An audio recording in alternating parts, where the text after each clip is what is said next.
countries, South Africa is actually one of the most liberal. Exactly. So when I heard something like that, I was like, wow. And then I also read something about women in skirts, mini skirts. They were protesting because they were saying they're asking for rape and things like that in South Africa. I mean, these are things that I mean, we all face these challenges. This is about being human, and we've got to address them and move on. That being said, Julius Malema has said things that I definitely agree with. You know what I mean? I would think so. He said some things where I'm just like, you know what?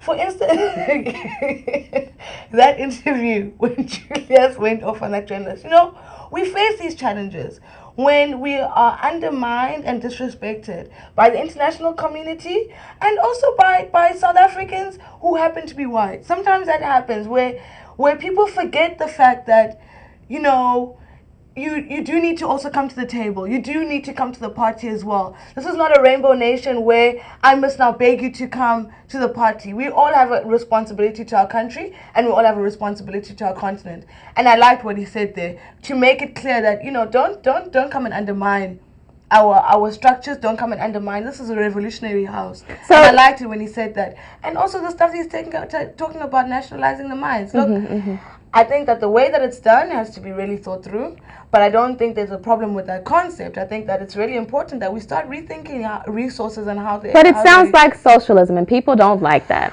It's not socialism. It's not socialism. It's definitely not. It's a way to make sure that the people are empowered, obviously. Look, whether we like it or not, this capitalism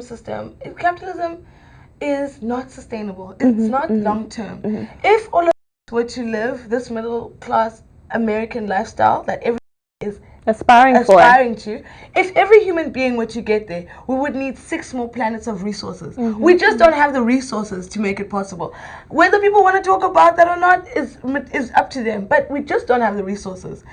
And we really need to start thinking about how can we make a system where people will still wake up and be motivated to do what they love to do. I think capitalism sometimes can take the love out of the things that we do in life. In the capitalist system, you have to find a way to survive. So you find yourself waking up, maybe not doing what you want to do to make a salary, to pay your bills, but life is for living. We have to go back to that. We have to ask ourselves these questions. There's a guy who wrote a book. It's called 12 by 12. His name is William Powers. And I really enjoyed reading that book because it really goes back to asking ourselves a question about what is the quality, what is the meaning of life? Why are we on this planet? What does it mean to have lived a happy and full life? Does it mean that I have to have a Mercedes-Benz? Does it mean that I have to deplete the resources on this planet? Or does it mean that I have to be happy? And what does happiness entail? What does happiness mean? And I think we need to start asking these questions. And happiness means being able to access healthcare, education, but it also means being able to take a vacation, go on holiday, being able to really live and explore and think and and I feel that everybody should have an opportunity to do that. Everybody should have an opportunity at life. And if it means we need to rethink how we utilize our resources, then I think that we need to rethink it. Because right now, the resources on the African continent are not feeding Africans, are not helping Africans, are not getting us anywhere. You know what I mean? We've got real challenges. We've got people that are starving, people that go to sleep without eating, people that don't get access to healthcare, people that don't have access to good schools and a good experience, good educational experience. That cannot continue to happen while somebody in New York on top of some building penthouse is taking a helicopter, flying to friggin' Jamaica for the weekend, or flying to Brazil or wherever, or Switzerland. You know what I mean? There's a disconnect, and so obviously Malema is one of the few people who are actually bringing it up. So why was he expelled? Do you think this is a ploy for Zuma to get back into presidency? That's obviously what some people are saying. I mean, South Africans, if this is a ploy, I think that South Africans need to look at themselves and realize that they are pawns in a political game. And how can they be so easy? Because it just takes a South African to really engage policy, to engage what is being delivered, to engage who is offering me a better life, who is offering me a better future, how is this organization going to do it. South Africans need to ask these political questions, because then political organizations will have to answer them, and they can stop spending their time thinking about who to knock out. But that being said, I don't think that they were knocking Julius out. I think he did make a mistake. You don't come and you talk about Botswana and you talk about removing leaders and all of that. You know, it's against ANC policy. He knew that. And I mean, there were some things that he did. I mean, the statements that he was, in some areas, he was a little bit disrespectful. And he did, you know, he did sow some kinds of division. So who do you think can replace him? Do you think that there will be an easy replacement? Of course. Of course.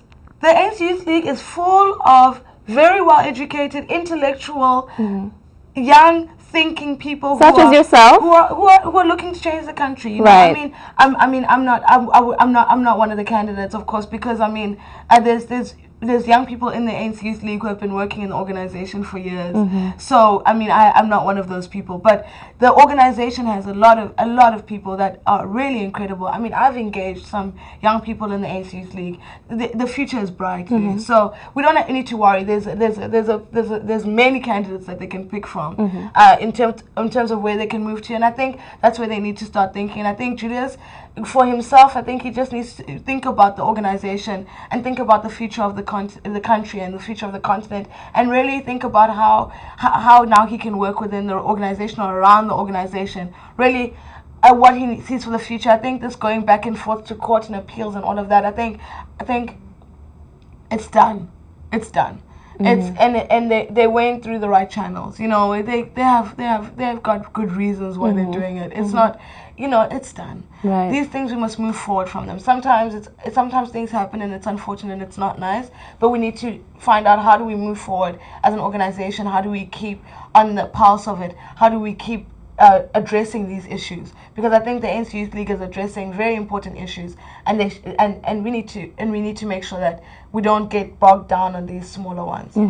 So obviously, a few days ago, thousands of South Africans were protesting on the streets about this Pole Road stuff. Of course. So what do you think about that? Because Malema was actually in the protest as well. Exactly. I mean, the fact of the matter is that South Africans, most of them, majority of them, cannot afford to pay that toll.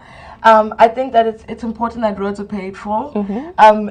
You know, in terms of maintaining roads, and this is the roads agencies finding a way to try to maintain and keep keep infrastructural development going on in the country, and it needs to be sustainable. But I think we need to think about how we can price it. Maybe we need to look at people's salaries, and I'm sure they are thinking about different ideas. I think, you know, charging a flat fee to everybody is unfair. People earn different salaries. So a graduated tax rate. Stop being communist when we're taxing and be capitalist when people are earning money. If we want to be capitalist, we must structure it the same way. So if somebody's earning $1 million, then they must pay 100 rand every time. There's a double standard. No, yes, it's a double standard. We are communist when we're making taxes. But that's a good point. When people are earning money. That's a good point. I never thought about that, but you're right. So you know what I mean? You know, that's what I think. I think we should start thinking about, how do we charge people, you know, and make sure that people can manage it, and people can still be wanting to be in business. You know, we can't now take the taxi drivers out of business. You know, you know, we need to think about those issues. So I want to talk about your music. What inspires you? Who inspires you? Because me, I love South African music. I mean, don't get me started. I'm in my K-Bass and Piwe Dana, Busi Malongo. I can go on and on. So who inspires you, especially as we celebrate Women's History Month? Well, my sister, Nomsa Mazwai, is one of my really inspirational, wonderful, like just the best, you know. And I think she's a great musician. I think she really showed me how you can take an issue and really make it accessible to people, and really be able to talk about real issues. I feel that she addresses real issues, and she's a great musician, and she's a great thinker, a great African thinker, you know. So she's inspired me a lot. Of course, you know, Busi Mhlongo, I mean, Brenda Fassie's craziness, you know. I mean, South African music has really inspired a lot of the work that I do, and I work with an amazing producer. His name is 37 Miles Per Hour, Mpopolo. I mean, we worked on my first album together, was a joint production.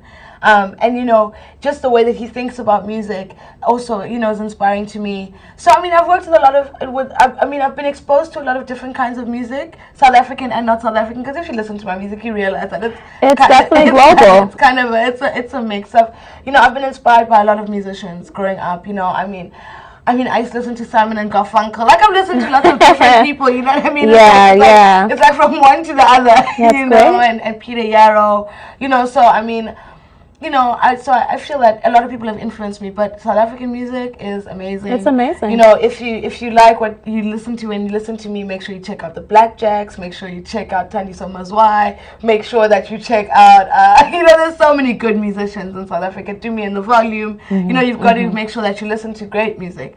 And South Africa's got a lot of really amazing. How can I forget Zahara? Yes, a new one, and Lyra as well. This neo soul thing coming out. It's just amazing. Exactly, it's beautiful. And traditional music, just get online, Google South African music. We've got such a widespread of great music. Mahotela Queens, you've got to listen to them. Now they are my favorite. When I put my set together, I'm like, I want my best. Well, right now I'm obsessed with Sifo Kazi. I'm not sure. Okay, I know her. Yeah, I'm obsessed she's wonderful right now. She's wonderful, and she's a great spirit. Great spirit. So congrats on your South Africa Music Award. Thank and so you. for our audience, Thank this you. award is equivalent to an Emmy, right? It's a Grammy. A Grammy award. A Grammy. Okay. Yes. It's a South African version of a Grammy, and I won it for Best Alternative African. I got nominated for 3 awards. Congratulations. So that was amazing, and the album was self-produced. Okay. I produced my own album with 37 miles per hour, and I worked with other artists to do the album packaging, but the entire production was on my own. I got an award for it, and for all the Africans that are tuned in right now, I run this off, I do things differently. I do things in a new way. When I talk about we need to think about new ideas, that's how I live my life. The system of capitalism, I don't necessarily agree with it. And the way that it manifests itself in the music industry, I could not sell my soul to sell a record. You know what I mean? Okay. So I run this on my own. I make my money from selling my music on my Bandcamp website. So if you go to nomisuperstar.bandcamp.com, buy my CD. Okay. You'll be pushing something worthwhile. I mean, throughout this whole process, last night I had a show. I have a 9-piece band. I paid them myself. I did not make a penny, but I have a 9-piece band. I paid 9 people yesterday. I created 9 opportunities. So you're doing this from the heart. Yeah, and it's a passion for me. I love it. You know what I mean? The process of making my CD, I created more than 20 proper jobs. And I pay people properly. I don't do this thing of, capitalism, the cheapest way. I pay people what I feel they need to survive. Yes. You know what I mean? Yeah. I'm not trying to pay you what it is to bottom line you. So... And I feel that we should all be thinking like that. When you have somebody working in your house, that 800 rand is not enough for them to survive. So how can you call yourself an African That's to true. give another African who has children and has responsibilities? You're giving them 800 rand. If you can't afford to pay people properly, then don't pretend you can afford those things. So that I try to live my life in a particular way, which means that I have to do things differently, which means I don't have $100,000 recording contract to make my things happen. I depend on other people. I depend on other people who believe in what I say, who believe in what I talk about, who believe in what I'm doing, and that is ultimately how we're going to change the world. That's excellent. So I want to round up this discussion, but I do want to ask 2 things. Can you sing something for us? Oh, okay. I can sing a little bit with a poem in the middle, if that's okay. Go ahead. This poem is called Globalization, and it's just about thinking about this whole notion of globalization and how it's manifested itself in my country at least, and in my experience. So it goes, globalized, globalized. Are you globalized? What does it mean to be globalized, globalized, globalized, globalized, globalized, globalized, globalized? Globalization is the realization of a new way to finally suck the African continent dry. That's why I deny this concept of a global economy that says, here, have democracy, tune into DSTV and learn how we are living. This system is not giving me the tools I need to learn. Globalization is the new form of colonization without the whips and chains, but it does increase the gains of the people that once made us slaves. So easily we have forgotten what the martyrs were fighting for. Globalization, let me give you a clear demonstration. Let's make the world a global community. Let's say 8 families, very different realities. The Smiths live in a mansion. Their eye is on expansion. The Joneses are similar. Their income a little smaller, but they can still afford to have an helper, right? But it's a maid. That's what they choose to call her. Agnes, who is actually Mama to some, she lives on the other side of town. Her and her husband Sipho and another family from next door, they wash and clean the floors, never getting a little more. They are known as cheap laborers, always running away from creditors. No, let me not confuse you with metaphors. They owe Mr. Smith, who now controls them with what he pretends to give for free. While they provide the resources, work harder than donkeys or horses, they still receive a low-end income. At the end of the month, it is rare that they will have any left. And then we have the Ntsepes, who enjoy the fruits, the apples and pears of BEE. Wow. And this is like the middle class people, you know those ones. The ones that just miss the 99%. You know the 2% is the middle class. You see, the ones that jumped on the gravy train, they never complain because they live their lives easy. This small fraction, they are the distraction because they project democracy and not the destruction that they are now too constructing. This educated lucky few, among the easy things they do is create policies that are supposed to mend realities that they don't even experience. Are you getting a look at this global scene? It's a little obscene. So I have the Smith and Jones family that are living it up easy. The Sotole and Lukhodi family that can't afford Model C. The Ntsepes that are living large, rolling BEE, right? That's only 5 in our global community. The other 3, they make the majority. You see, they join the Sotole and Lukhodi family because globalization feeds on people that work cheaply. Globalization, it doesn't matter how you say it. It has no interest in my land's success. So globalization, take your ideas and policies and implement them where you created this idea. Oh my gosh! Wow! That was beautiful. Thank you. And you wrote this, right? I write all of my stuff. I mean, that's why I'm studying here. I mean, I'm doing my master's in economics at the moment. I just finished my first master's. Okay. And you know, I use my education to kind of make me understand or grapple with the issues that I face in life and grapple with the challenges that I face on the ground. I used to work in communities, rural communities, and education and in economic development. So I mean, these are the things that I was grappling with about, you know, okay, so globalization is going to improve the living standards of people, but then when it's implemented and how it's implemented, how capitalism is implemented and how it's done, has no interest in that. It has no interest in that. And I think we need to be frank and pragmatic about these issues, and we need to address them as they are. So I mean, I take what I study and I take what I think and I just translate it. Right, I can see, and it's beautiful, an amazing result. So you're a Xhosa. I'm Xhosa. Can you please teach me how to say that? Xhosa. You say it here. I've been doing it my whole life, so I don't know. Xhosa. Xhosa. I can do a tongue twister. Shaki. Please do.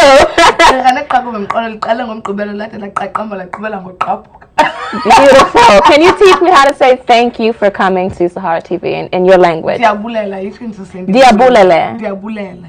Diabulele. Yeah, diabulela. Diabulela. Yeah. Okay, Diabulela. Thank you very much. Thank you. It was a pleasure. It was Thank great. you. And to everybody at home, please do follow me on Twitter. I'm at Nomi Superstar. So that's NOMI SUPASTA. And remember, if you want to support this young woman during Women's Month, go to my Bandcamp. It's Nomi Superstar. So NOMISUPASTA.bandcamp.com. Okay, well, thank you so much. On this note, I want to end our show. I hope that you've enjoyed everything that we've had. We've had very interesting commentators, very interesting Skype calls. We just had a very cool discussion with Nomsa Mazwai about this Nigeria, South Africa controversy. Also, we had a Facebook question of the day, and I just want to read that right now. Our question of the day, we posted it on Facebook. This is the Nigerian government and the behavior of some Nigerians responsible for the way Nigerians are shabbily treated abroad, like in South Africa, where 125 Nigerians were refused entry on grounds of having fake yellow fever vaccination cards? Very interesting comments. One comment here from Ashley Ndoda. She responds, I am a South African, and honestly, it is not easy to keep an open mind here. Most South Africans blatantly say they hate Nigerians. Myself, I cannot trust Nigerians easily, but I have to admit, you Nigerians are interesting people. I like it when you speak pidgin, and I like Nollywood. I guess the Nigerians involved in crime groups in South Africa worsen everything. So that was a comment on Facebook from Ashlyn Doda. And then also we have a comment from Raphael Oko. He says, Nigerians are treated the way they are being treated because we simply do not do things right. So that was a very critical comment, but hey, maybe it's the truth. And so another comment here from, let's see, Al Abdulham Matwalu. He says, yes, it is the negligence and unpatriotism of the officials leading the sheep of the country and the recklessness and the poverty, which is the reason why Nigerians are maltreated abroad. The final comment I want to read is from Abdul Salam Sanusi. He says, I see no reason why South Africans should be blamed. Well, I see no reason why South Africa should be blamed for doing what they did because it shows their respect for policies and rule of law. So those were some of your comments to our question of the day. We were taking a look at this whole Nigeria versus South Africa thing. We hope that everything ends up well. We hope that we all continue to remember that we're all one. We're all on the continent of Africa. So maybe we should end all the strife, all the confusion, and just create conversations like this one on SaharaTV where we can learn from one another. So on that note, I want to end our show today. Thank you for watching. Join us next time, next Saturday. We have changed our times. From now on, we're starting an hour later. So instead of 8 a.m., in New York, we're starting 9 a.m., which is Eastern time. So please adjust your schedules and don't miss out next week. We'll have more interesting conversations for you as usual. Thank you so much for watching SaharaTV. This is Chika Oduah signing off.